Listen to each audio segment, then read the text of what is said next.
আসসালামু আলাইকুম ওয়ারহমতুল্লাহি ওবারাকাতুহু। প্রিয় ভাইরা, এখন শুনছেন ইসলামের ইতিহাসের ৩৩তম পর্ব। যারা চ্যানেলটিতে নতুন তাদের উদ্দেশ্যে বলবো, দয়া করে সাবস্ক্রাইব করে নিন, এবং যারা ইতিপূর্বে সাবস্ক্রাইব করে নিয়েছেন তাদের অসংখ্য ধন্যবাদ। চলুন শুরু করছি মুসলমানদের কর্মকুশলতা। হযরত আবু বকর সিদ্দিক রাদিয়াল্লাহু তাআলা আনহু যখন উসামা বাহিনীকে সিরিয়া প্রেরণ করেছিলেন, তখন তিনি ইরানিদের ব্যাপারেও গাফিল ছিলেন না।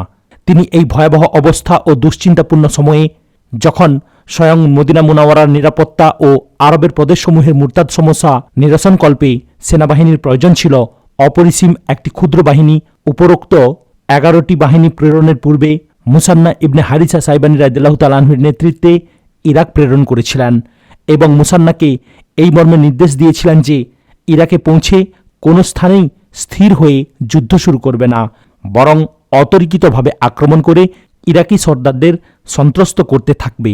এর দ্বারা সিদ্দিকে আকবর রাদিয়াল্লাহু তাআলা আনহুর উদ্দেশ্য ছিল, যে পর্যন্ত আরবের মুরতাদ সমস্যা অবদমিত না হবে সে পর্যন্ত যেন ইরানিরা আরব আক্রমণ করার সাহস না পায়, এবং তারা মুসলমানদের অস্থিরতা ও বিপদ সম্পর্কে পুরাপুরি অবহিত হতে না পারে। একই উদ্দেশ্য সিদ্দিকে আকবর রাদিয়াল্লাহু তাআলা আনহু উসামা বাহিনী দ্বারাও হাসিল করতে চেয়েছিলেন, অর্থাৎ রোমকরা যেন আরব আক্রমণ করার আদৌ দুঃসাহস করতে না পারে।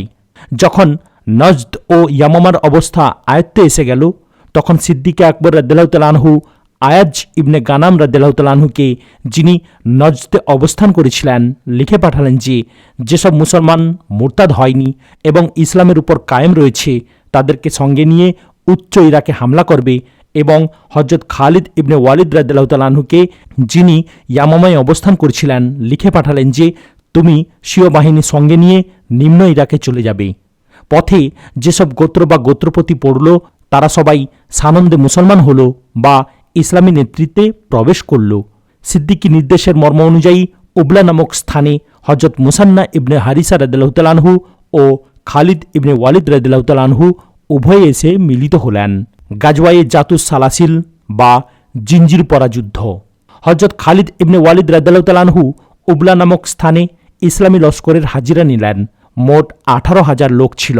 তার সামনে ছিল ইরাকের সেই ইরানি প্রদেশ যার নাম ছিল হুদায়ের। ইরানের রাজ দরবার থেকে ওই প্রদেশের গভর্নর নিযুক্ত ছিল হরমুজ নামক জনৈক বাহাদুর ও যুদ্ধবাজ সর্দার। এই হরমুজেরই ভীতি গোটা আরব, ইরাক ও হিন্দুস্তান পর্যন্ত বিস্তৃত ছিল, কেননা সে যুদ্ধজাহাজ নিয়ে হিন্দুস্তানের উপকূলেও আক্রমণ চালাত। হযরত খালিদ ইবনে ওয়ালিদ রাদিয়াল্লাহু তাআলা আনহু বিবাদ মিটানোর শেষ চেষ্টা হিসাবে হরমুজকে একটি চিঠি লিখে ইসলামের প্রতি দাওয়াত দিলেন। হরমুজ এই চিঠি পাওয়া মাত্রই তৎক্ষণাৎ ইরানের রাজদরবারকে তা অবহিত করল এবং স্বয়ং সৈন্য সমাবেশ করে হযরত খালিদ রাদিয়াল্লাহু তাআলা আনহুর মোকাবিলায় অগ্রসর হল। ওদিকে হযরত খালিদ ইবনে ওয়ালিদ রাদিয়াল্লাহু তাআলা আনহু তার লস্কর 3 ভাগে বিভক্ত করে এক ভাগের নেতৃত্ব সমর্পণ করলেন হযরত আদি ইবনে হাতিম রাদিয়াল্লাহু তাআলা আনহুকে। দ্বিতীয় ভাগ সমর্পণ করলেন হযরত কাকা ইবনে আমর রাদিয়াল্লাহু তাআলা আনহুকে, এবং তৃতীয় ভাগকে স্বীয় অধীনে রেখে 3 নেতাই ডান বামে একদিনের দূরত্ব বজায় রেখে হুদায়ের অভিমুখে অগ্রসর হতে লাগলেন। ইরানি বাহিনীর কাছে পৌঁছে 3 ইসলামী নেতাই একত্রিত হলেন। ইরানিদের বিপরীত দিকে ইসলামী লস্কর তাঁবু স্থাপন করল।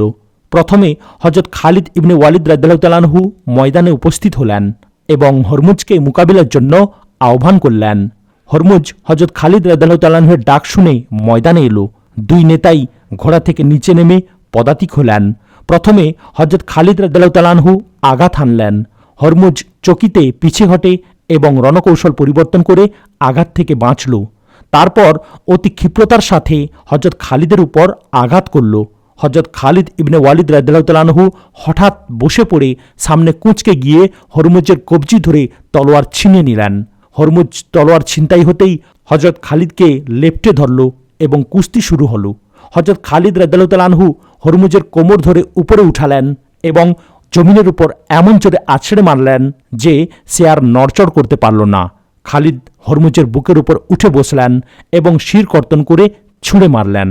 ইরানিদের একটি সেনাদল তার সেনাপতিকে পরাস্ত হতে দেখে তার সাহায্যার্থে আক্রমণ করল। এদিকে কাকা ইবনে আমর রাদিয়াল্লাহু তাআলা আনহু সামনে অগ্রসর হয়ে তাদের বাধা দিলেন।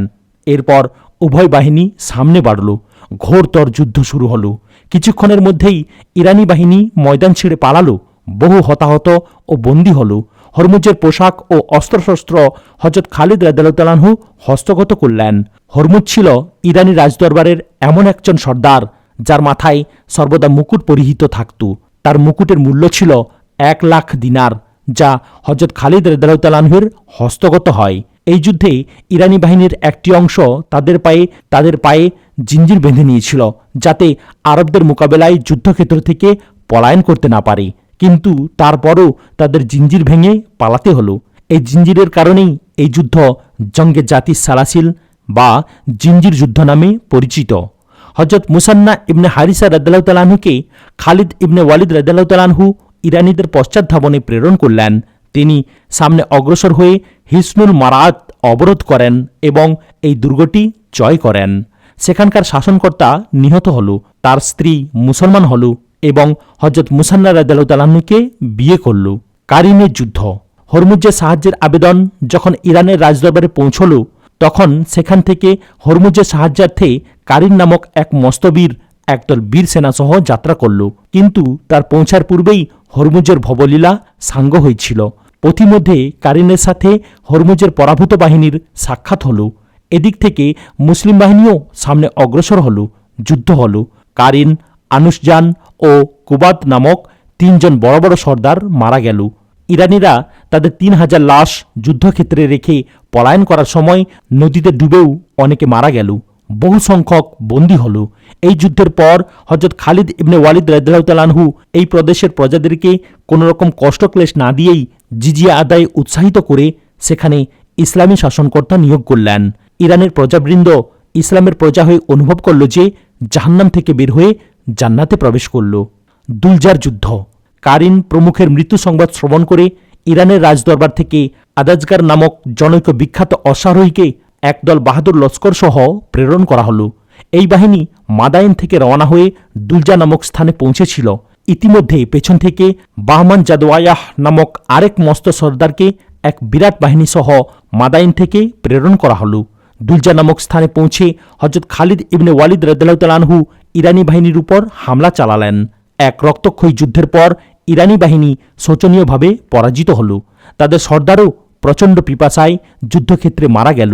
বাহবান জাদওয়াহ লাইস নামক স্থানে পৌঁছামাত্র পলায়ন পর ইরানিরা তার লস্করে গিয়ে সামিল হল। এই যুদ্ধে বহু খ্রিস্টান, আরব ও ইরানি বাহিনীতে এসে শরিক হয়েছিল। বাহমান জাদওয়াই ইরানি ও আরবদের এই বিরাট বাহিনীকে লাইস নামক স্থানে রেখে স্বয়ং মাদাইন অভিমুখে রওনা করল, কেননা সেখানে তার প্রয়োজন ছিল না। লায়েসের যুদ্ধ।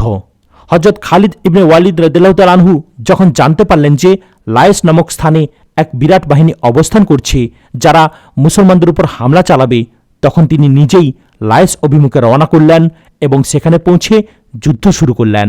প্রথমে হযরত খালিদ ইবনে ওয়ালিদ রাদিয়াল্লাহু তাআলা আনহু ময়দানে একা সামনে অগ্রসর হয়ে তাঁর প্রতিদ্বন্দ্বীকে আহ্বান করলেন। প্রতিপক্ষ থেকে মালিক ইবনে কায়েস মোকাবেলা করতে এলো এবং এসেই খালিদ রাদিয়াল্লাহু তাআলা আনহুর হস্তে প্রাণ হারালো। এরপর ঘোরতর যুদ্ধ শুরু হল। 70,000 শত্রু সেনা যুদ্ধক্ষেত্রে মুসলমানদের হাতে প্রাণ হারালো। হীরা বিজয়। লাইস যুদ্ধ সম্পন্ন করে হযরত খালিদ ইবনে ওয়ালিদ রাদিয়াল্লাহু তাআলা আনহু হীরা অবরোধ করলেন। দীর্ঘ অবরোধের পর শহরবাসী হতাশ হয়ে পড়ল। হীরার শাসনকর্তা আমর ইবনে আব্দুল মাসিহ অন্যান্য কর্মকর্তার সাথে খালিদ ইবনে ওয়ালিদ রাদিয়াল্লাহু তাআলা আনহুর সমীপে হাজির হল। ইরানি সর্দার ও ইরানি লস্কর যারা হীরায় অবস্থান করছিল, আরব দেশীয় কিসরার মৃত্যু খবর শুনে প্রথমেই পলায়ন করেছিল। আব্দুল মাসিহ প্রায় 2 লাখ রুপি খারাজ অর্থাৎ কর স্বীকার করে সন্ধি করল। হীরা জয়ের পর হযরত খালিদ ইবনে রাদিয়াল্লাহু তাআলা আনহু জিরার ইবনুল আজওয়া রাদিয়াল্লাহু তাআলা আনহু, জারার ইবনুল খাত্তাব রাদিয়াল্লাহু তাআলা আনহু, কাকা ইবনে আমর রাদিয়াল্লাহু তাআলা আনহু, মুসান্না ইবনে হারিসা রাদিয়াল্লাহু তাআলা আনহু, ওয়াইনা ইবনুল সাম্মাস রাদিয়াল্লাহু তাআলা আনহু প্রমুখ সেনাপতিকে হীরার আশেপাশে ছোট ছোট সেনাদল সহ প্রেরণ করলেন। প্রতিটি গোত্র এবং প্রতিটি বস্তি জিজিয়া কিংবা ইসলাম কবুল করল। আর এইভাবে দজলা পর্যন্ত গোটা এলাকা হযরত খালিদ ইবনে ওয়ালিদ রাদিয়াল্লাহু তাআলা আনহুর নেতৃত্বে বিজিত হল। খালিদ ইবনে ওয়ালিদ রাদিয়াল্লাহু তাআলা আনহু হীরায় অবস্থান করে তার আশপাশের অভিযানগুলো পরিচালনা করতে থাকেন। খালিদ রাদিয়াল্লাহু তাআলা আনহুর পয়গাম। হীরা থেকে হযরত খালিদ রাদিয়াল্লাহু তাআলা আনহু ইরানি রইসদের নিকট পত্র লিখেন এবং ইরাকের যেসব আমির জমিদার ও জায়গিরদারদের মর্যাদা রাখত এবং তখনও পর্যন্ত আনুগত্য স্বীকার করেনি তাদের প্রতি একটি সাধারণ ফরমান জারি করেন। ইরানি রইসদের নিকট তিনি যে পত্র প্রেরণ করেছিলেন তাতে তিনি লিখেন, অতঃপর সমস্ত প্রশংসা সেই আল্লাহর, যিনি তোমাদের জীবন ব্যবস্থায় অসুবিধা সৃষ্টি করেছেন, তোমাদের ধূর্তামিকে পর্যুদস্ত করেছেন, তোমাদের ঐক্যজোটকে ভেঙে দিয়েছেন। আমরা যদি তোমাদের দেশ আক্রমণ না করতাম তবে তোমাদের পক্ষে অমঙ্গল হতো। এখন উত্তম এই যে তোমরা আমাদের আনুগত্য করবে, তাহলে আমরা তোমাদের এলাকা ছেড়ে দেব এবং অন্যত্র চলে যাব। আর তোমরা যদি আমাদের অনুগত না হও তবে তোমরা এমন লোকদের পাল্লায় পড়বে যারা মৃত্যুকে ঠিক তেমনি ভালোবাসে যেমনি তোমরা জীবনকে ভালোবাসো। দ্বিতীয় সাধারণ ঘোষণার বিষয়বস্তু, সমস্ত প্রশংসা আল্লাহ তাআলার, যিনি তোমাদের অহমিকা দমন করেছেন, তোমাদের একতা ভেঙে দিয়েছেন, তোমাদের শান শওকত মিটিয়ে দিয়েছেন।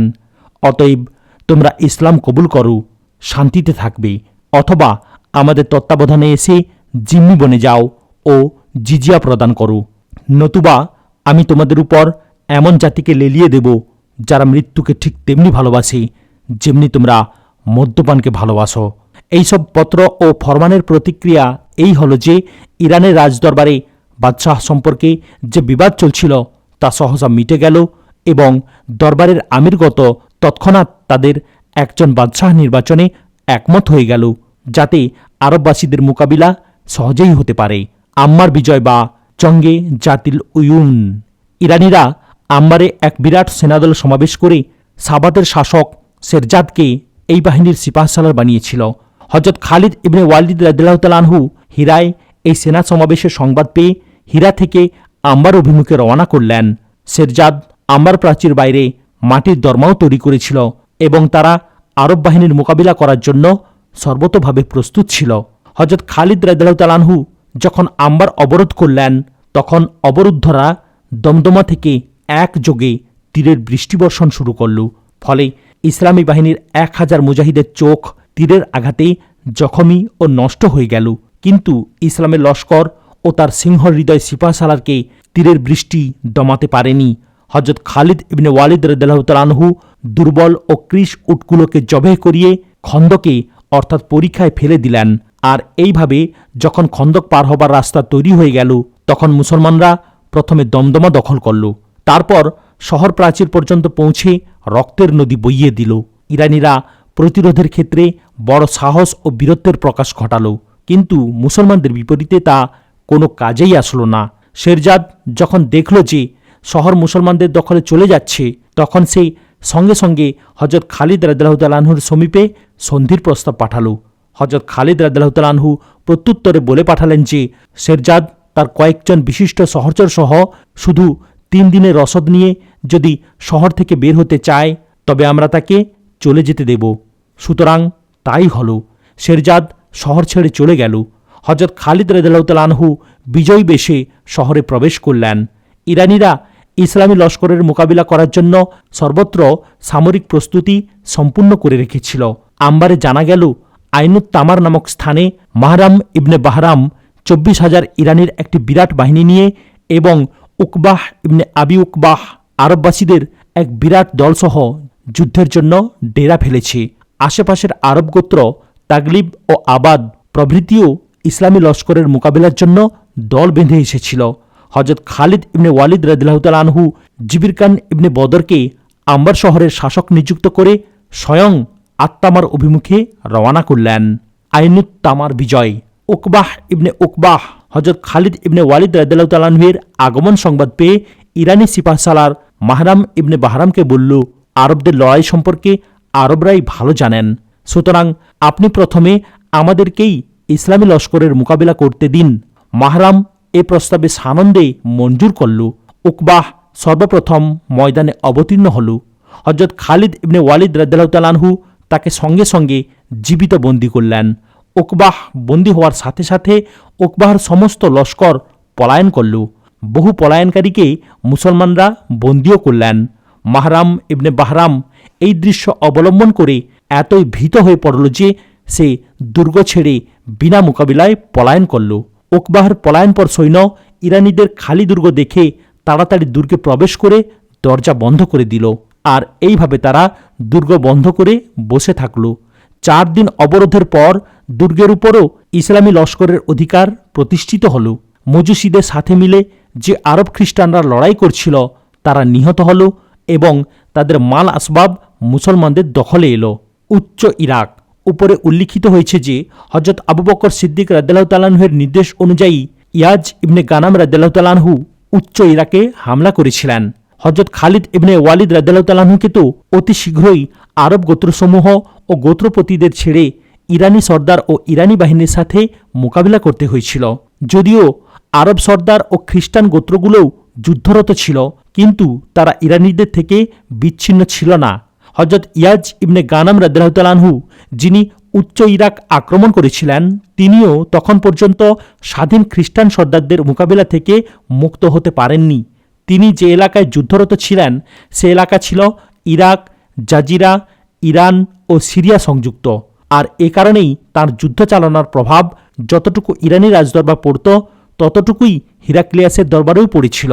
হজরত খালিদ ইবনে ওয়ালিদ রাদিয়াল্লাহু তাআলা আনহু যখন আইনুত তামার জয় করেন তখন হজরত ইয়াজ ইবনে গানাম রাদিয়াল্লাহু তাআলা আনহু আরবের মুশরিক ও খ্রিস্টান গোত্রগুলোকে দমনকল্পে দুমাতুল জান্দালের শাসকদের সাথে যুদ্ধরত ছিলেন। দুমাতুল জান্দালে 2 জন রইস ছিলেন, একজন আকিদর ইবনে আব্দুল মালিক, দ্বিতীয়জন জুদি ইবনে রবিয়া। এই 2 রইসি একজোট হয়ে হজরত ইয়াজ ইবনে গানাম রাদিয়াল্লাহু তাআলা আনহুর সাথে যুদ্ধরত ছিলেন এবং তারা আশেপাশের সকল খ্রিস্টান গোত্রকে নিজেদের সাথে মুসলমানদের বিরুদ্ধে শরিক ও যুক্ত করে নিয়েছিলেন। হজরত ইয়াজ ইবনে গানাম রাদিয়াল্লাহু তাআলা আনহু আইনুত তামারে হজরত খালিদ ইবনে ওয়ালিদ রাদিয়াল্লাহু তাআলা আনহুর নিকট একটি পত্র পাঠালেন। পত্রে তিনি লিখলেন, আমাকে সাহায্য করুন, শত্রুপক্ষের বিপুল সৈন্য ও শক্তির মোকাবেলা আমাদের স্বল্প সংখ্যক লোক দ্বারা সম্ভবপর নাও হতে পারে। দুমাতুল জান্দাল বিজয়।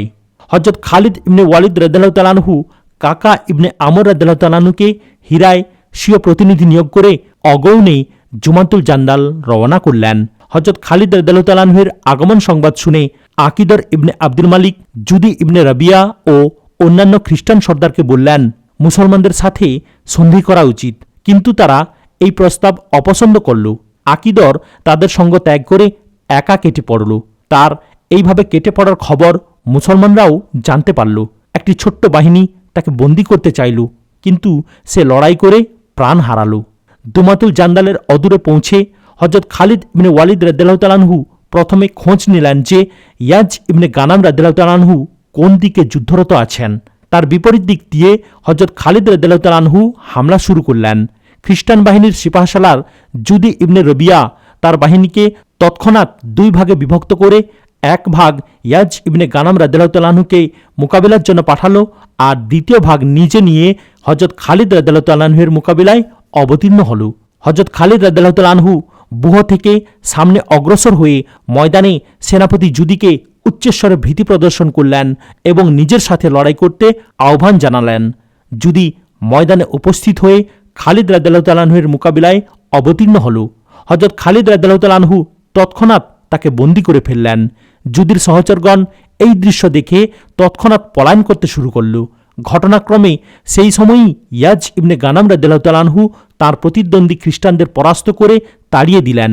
উভয় দিকের পলায়নকারীরা বিতাড়িত হয়ে দুর্গে প্রবেশ করল এবং দরজা বন্ধ করে দিল। হজরত খালিদ রাদিয়াল্লাহু তাআলা আনহু দুর্গ অবরোধ করে দুর্গবাসীদের সামনে জুদিকে হত্যা করলেন এবং দুর্গ আক্রমণ করে তলোয়ারের জোরে দুর্গ দখল করলেন। যে বাধা দিল তাকে কতল করলেন, যে নিরাপত্তা চাইল তাকে নিরাপত্তা দিলেন। হাসিদ যুদ্ধ। পারস্যবাসী যখন দেখল যে হজরত খালিদ ইবনে ওয়ালিদ রাদিয়াল্লাহু তাআলা আনহু হীরা প্রদেশ ত্যাগ করে দুমাতুল জান্দাল গমন করেছেন, তখন তারা হীরা ফিরে পাবার জন্যে এবং ইসলামী কর্মকর্তাদের ওই অঞ্চল থেকে বিতাড়িত করার জন্য অগৌণ জোর প্রয়াস চালায়। হীরাস্থ আরব গোত্রগুলোও তাদের নেতা উকবাহ ইবনে উকবাহর হত্যার প্রতিশোধ নেয়ার জন্য নবোদ্যমে সামরিক প্রস্তুতি তড়িঘড়ি সম্পন্ন করে ফেলল। ইরান থেকে জরমেহের ও রজিয়াহ নামক 2 জন খ্যাতনামা সর্দার এক বিরাট বাহিনী নিয়ে রওনা করল। হজরত কাকা ইবনে আমর রাদিয়াল্লাহু তাআলা আনহু এই হামলার কথা শুনে উপস্থিত মুসলমানদের 2টি বাহিনীতে বিভক্ত করলেন।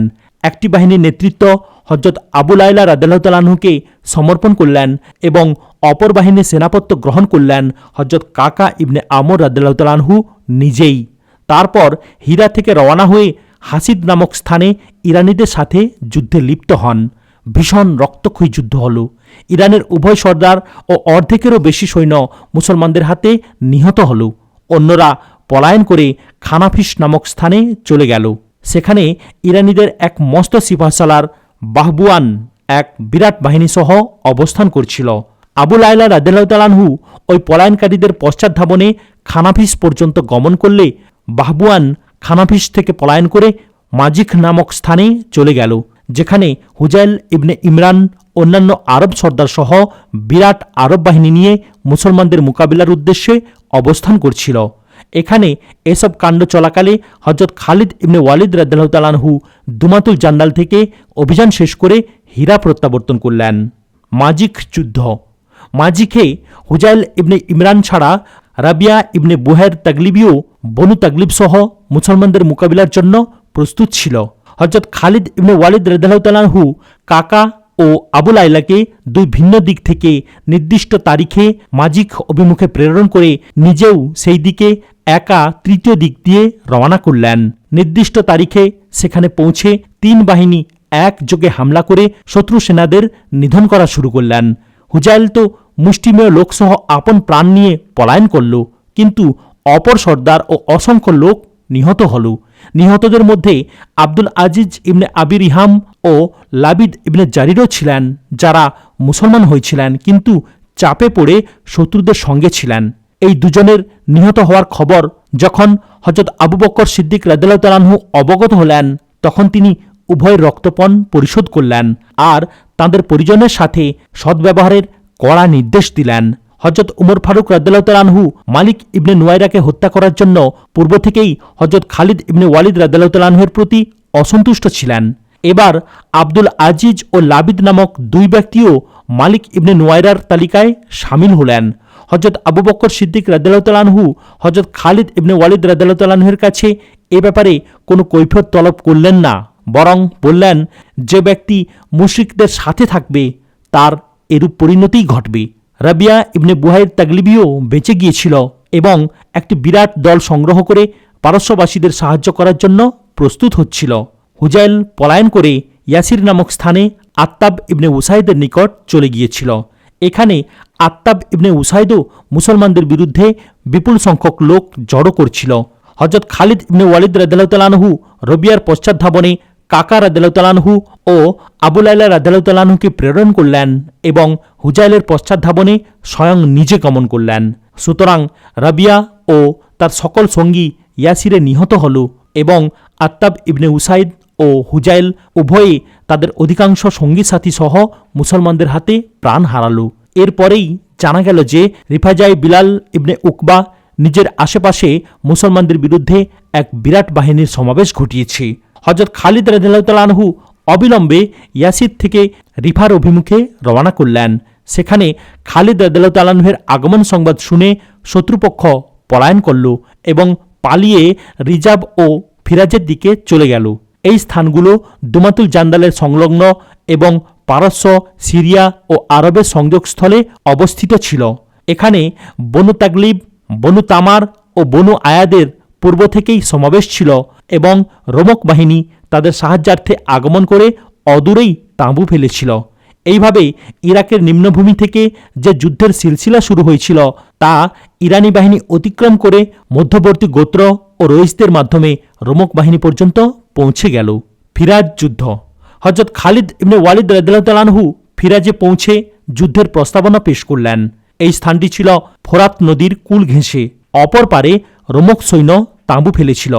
রোমক সৈন্য বার্তা পাঠালো যে হয়তো তোমরা ফোরাত নদীর এপারে এসো অথবা আমাদেরকে ওপারে যেতে দাও, যাতে আমরা এবং তোমরা একে অন্যের মুখোমুখি হতে পারি। হযরত খালিদ ইবনে ওয়ালিদ রাদিয়াল্লাহু তাআলা আনহু জবাব দিলেন, তোমরাই এপারে এসো। সুতরাং রোমক বাহিনী নদী পার হয়ে ইসলামী লস্করের মুখোমুখি হল। ইসলামী লস্কর উপর্যুপরি সফর ও যুদ্ধবিগ্রহের ফলে ক্লান্ত হয়ে পড়েছিল। রোমকরা ছিল সম্পূর্ণ সতেজ ও শান্তিহীন। জনশক্তির দিক দিয়েও তারা 8-10 গুণ বেশি ছিল। যুদ্ধ শুরু হলো। সারাদিন দাঙ্গা হাঙ্গামা ও তুমুল যুদ্ধ চলল। অবশেষে রোমক বাহিনী চরমভাবে পরাজিত হল এবং তারা যুদ্ধক্ষেত্রে 1 লাখ মৃতদেহ রেখে মুসলমানদের সম্মুখ থেকে পলায়ন করল। এই যুদ্ধ শেষ করে 12 হিজরির 25শে জিলকাদ হযরত খালিদ ইবনে ওয়ালিদ রাদিয়াল্লাহু তাআলা আনহু সাজারা ইবনুল আগার সহকারে গোটা বাহিনীকে হীরা অভিমুখে ফেরত পাঠালেন এবং নিজে কয়েকজন সহচর নিয়ে নিঃশব্দে ফিরাজ থেকে প্রস্থান করে মক্কা মুআজ্জামা পৌঁছে বাইতুল্লাহর হজ্জে শরিক হলেন। হজ সমাপন করে তৎক্ষণাৎ তিনি হীরা অভিমুখে গমন করলেন। হীরা পৌঁছে যখন তিনি লস্করে শরিক হলেন তখন কেউ ধারণাও করতে পারেননি তিনি হজ করে এসেছেন। ঘটনাচক্রে এই খবর গোপন রইল না। ক্রমে ক্রমে হযরত আবু বকর সিদ্দিক রাদিয়াল্লাহু তাআলা আনহুর কানে পৌঁছে গেল। তিনি খালিদ রাদিয়াল্লাহু তাআলা আনহুকে ভবিষ্যতে এই ধরনের কাজ করতে নিষেধ করলেন এবং কিছুটা অসন্তুষ্টিও প্রকাশ করলেন। এই বছর হযরত আবু বকর সিদ্দিক রাদিয়াল্লাহু তাআলা আনহু বাইতুল্লাহর হজ আদায় করেন এবং হযরত উসমান ইবনে আফফান রাদিয়াল্লাহু তাআলা আনহুকে মদিনা মুনাওয়ারায় স্বীয় স্থলবর্তী নিয়োগ করেন। হযরত খালিদ ইবনে ওয়ালিদ রাদিয়াল্লাহু তাআলা আনহু হীরায় ফিরে এসে সেখানকার অবশিষ্ট ছোট ছোট স্থানগুলো দখল করলেন। হযরত খালিদ ইবনে ওয়ালিদ রাদিয়াল্লাহু তাআলা আনহু 13 হিজরির রবিউল আউয়াল পর্যন্ত হীরায় অবস্থান করেন। 12 হিজরির মুহররমের শেষ দিকে তিনি ওই এলাকায় প্রবেশ করেছিলেন। এই অল্প সময়ের মধ্যে তিনি পায়ে পায়ে শত্রুর মোকাবেলা করেন এবং 20টি রক্তক্ষয়ী বড় যুদ্ধ পরিচালনা করেন। প্রতিটি যুদ্ধেই তার সৈন্য সংখ্যা কম এবং শত্রুপক্ষের সৈন্য অনেক গুণ বেশি ছিল। প্রতিটি যুদ্ধেই তিনি জয়লাভ করেন। কোনো স্থানেই তিনি পরাস্ত ও পরাভূত হননি। ইরানীদের অহংকারী মনে ও শত্রু সম্প্রদায়ের অন্তরে তার বাহুবল ও দৃঢ়চেত্তার বদৌলতে ভীতি সৃষ্টি হল। এই স্বল্প সময়ের মধ্যে তিনি যে বিশাল দেশ ও বড় বড় গোত্রগোষ্ঠী বশীভূত করেছিলেন তার দৃষ্টান্ত বিশ্ব ইতিহাসে সহজে পাওয়া যাবে না। হযরত খালিদ ইবনে ওয়ালিদ রাদিয়াল্লাহু তাআলা আনহুর অতুলনীয় বীরত্ব ও যোগ্যতাপূর্ণ সেনাপত্যের জন্য তার উপর দরুদ ও সালাম পাঠাতে আমরা বাধ্য। কিন্তু এই সমুদয় খালিদি কৃতিত্বের একটি মূল তত্ত্ব ও প্রাণশক্তি রয়েছে। সেই মূল তত্ত্ব ও প্রাণশক্তিও আমাদের খুঁজে বের করা উচিত। সেটা হচ্ছে সিদ্দিকী নির্বাচন, সিদ্দিকী প্রশিক্ষণ ও সিদ্দিকী দিক নির্দেশনা। মদিনা মুনাওয়ারা ও ইসলামী লস্করের মধ্যে অহরহ চিঠিপত্রের আদান প্রদান চলত। প্রত্যেকটি ঘটনার খবরাখবর অতি দ্রুত রাসূলের খলিফার নিকট পৌঁছে যেত। আর এইভাবে সামান্য সামান্য ব্যাপারেও রাসূলের খলিফার তরফ থেকে দিক নির্দেশনা পৌঁছাতে থাকত। প্রিয় ভাইরা, আজ এখানে সমাপ্ত করলাম। ভিডিওর পরবর্তী অংশ দেখার জন্য চ্যানেলটিকে সাবস্ক্রাইব করুন, লাইক, কমেন্ট এবং শেয়ার করতেও ভুলবেন না। আসসালামু আলাইকুম ওয়া রাহমাতুল্লাহি ওয়া বারাকাতুহু।